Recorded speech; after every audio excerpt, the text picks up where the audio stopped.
Sidang perdana perceraian Ria Ricis dan Teuku Ryan telah resmi bergulir di Pengadilan Agama Jakarta Selatan pada Senin 19 Februari 2024 lalu. Ria Ricis dan Teuku Ryan kompak hadir dalam sidang yang beragendakan mediasi itu. Namun dalam pertemuan tersebut terdapat beberapa gelagat dan ekspresi yang disorot oleh netizen.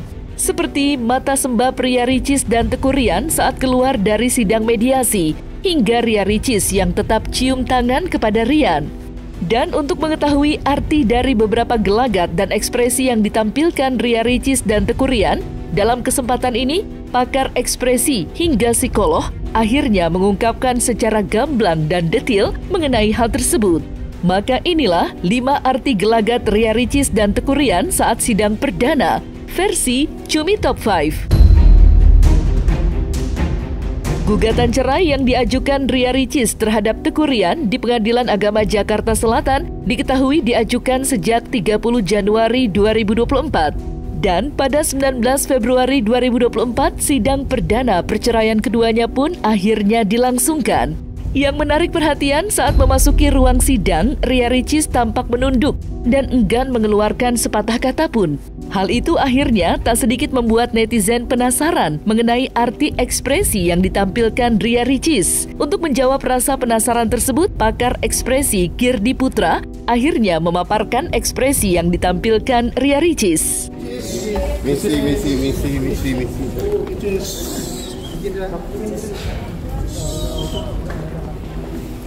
Masuk.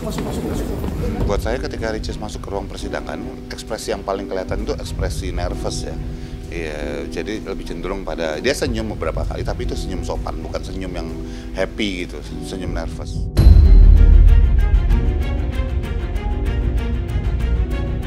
Meski belum saling berinteraksi saat akan menghadapi sidang perdana perceraian, ketika memasuki ruang sidang, Ria Ricis tampak masih mau bersalaman dan mencium tangan Teuku Ryan.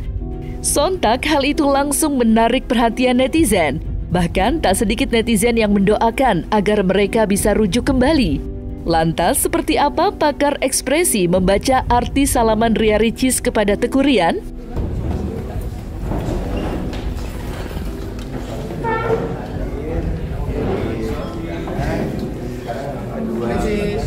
Cium tangan itu adalah penanda bahwa dia masih memegang etika, bahwa dia masih seorang istri dan ini masih suaminya gitu. Jadi ya wajar.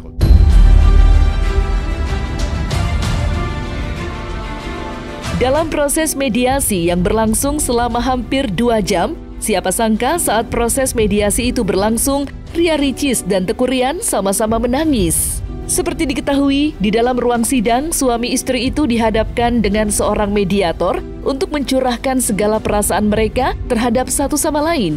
Namun, usai mediasi itu selesai, Ria Ricis langsung pergi meninggalkan awak media dan tak memberikan alasan dirinya menangis. Teuku Ryan pun demikian, ia hanya meminta doa terbaik kepada semuanya. Lantas, seperti apa kacamata pakar ekspresi dan psikolog dalam melihat tangisan Ria Ricis dan Teuku Ryan di ruang mediasi? Maaf ya. Dikit aja Kak Icis. Udah.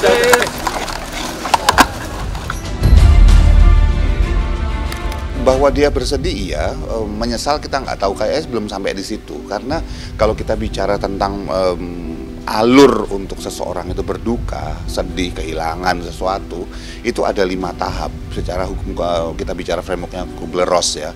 Itu ada tahap ketika dia menyangkal, tahap ketika dia marah, tahap ketika dia depresi, ketika dia frustrasi segala macam. Sebelum akhirnya bisa nerima. Jadi kita nggak tahu Ricis berada di tahap yang mana saat ini karena nggak kebaca sama sekali. Itu hanya Tuhan dan dia yang tahu benar-benar itu. Rian lebih cenderung menurut saya lebih kuat di dalam menahan ekspresi emosinya. Walaupun dalam beberapa saat dia juga kelihatan juga bahwa dia emosional dalam artian sedih, ya. Tetapi itu munculnya kemudian belakangan setelah Ricis sendiri tumpah ruah. Itu yang ditampilkan oleh Rian. Ada sisi ketika dia nangis terseduh-seduh ketika sedang menceritakan sesuatu di hadapan majelis hakim yang kita nggak tahu kenapa, karena itu semuanya nggak kelihatan, hanya terlihat dari luar, dan itu jelas masih terbawa sampai luar karena Ricis masih dalam kondisi yang namanya mode defensif. Jadi dia masih nggak mau ngelihat ke luar, badannya masih agak meringkuk seperti ini, dan dia masih matanya sembab seperti itu. Ya, itu sih yang terlihat dari Ricis. Dari beberapa sorotan gelagat dan ekspresi yang ditampilkan Ria Ricis dan Teuku Ryan, terdapat satu lagi yang menarik perhatian netizen, yaitu saat Ria Ricis dan Teuku Ryan tampak sama-sama menampilkan mata yang sembab. Lantas, seperti apa pakar ekspresi dan psikolog mengartikan mata sembab yang ditampilkan Ria Ricis dan Teuku Ryan itu? Permisi. Di depan, makanya di depan, jalan dulu. Ricis, gimana Kak? Kasih ruang dong. Kenapa sedih Kak? Bahwa mereka berdua menangis itu penanda bahwa mereka itu sedih, sudah pasti itu. Gitu. Ketika mereka, apakah kemudian mereka menyesali apa yang sudah mereka lakukan, belum tentu. Bahwa mereka sedih, bahwa mereka sedih. Dari sisinya Ricis, bahwa kemudian dia tidak mau untuk balik ke Ryan, artinya ada sesuatu yang sangat mengganggu Ricis yang membuat kemudian dia udah selesai, mungkin sudah terlalu banyak ditolerir gitu oleh Ricis.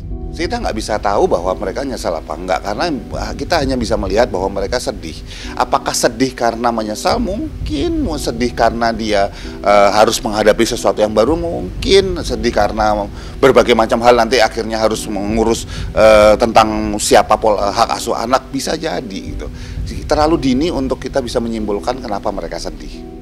Gini, selama ini mungkin saya bilang waktu itu kan jalan komunikasinya tuh terputus, tidak dapat kesempatan. Nah ini saatnya gitu. Pada waktu saatnya ini kan semua orang mau ngomong apa adanya, tetapi kemudian ada juga masalah di mana ada orang yang lain dan sebagainya.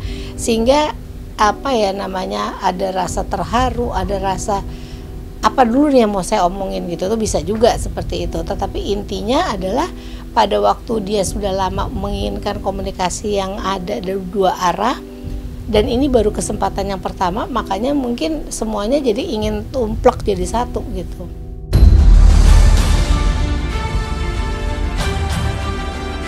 Setelah keluar dari ruang sidang, Ria Ricis tampak bungkam saat bertemu dengan awak media. Sedangkan Teuku Ryan tampak memberikan tanggapan mengenai sidang mediasi yang baru saja dijalaninya.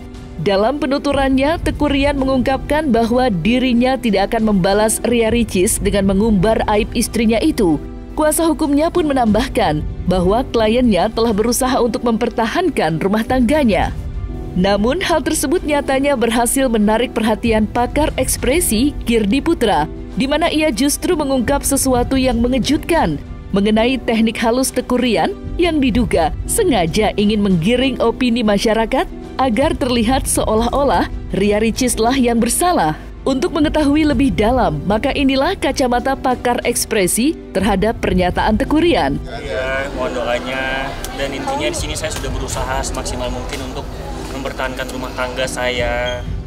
Intinya adalah saya tidak akan membalas atau membuka aib istri saya, karena dia sampai kapanpun, alhamdulillah kami bersama atau enggak, dia tetap ibunya dari anak saya. Dari awal kami sampaikan bahwa tim hukum dan Ryan sendiri secara pribadi ingin mempertahankan rumah tangga.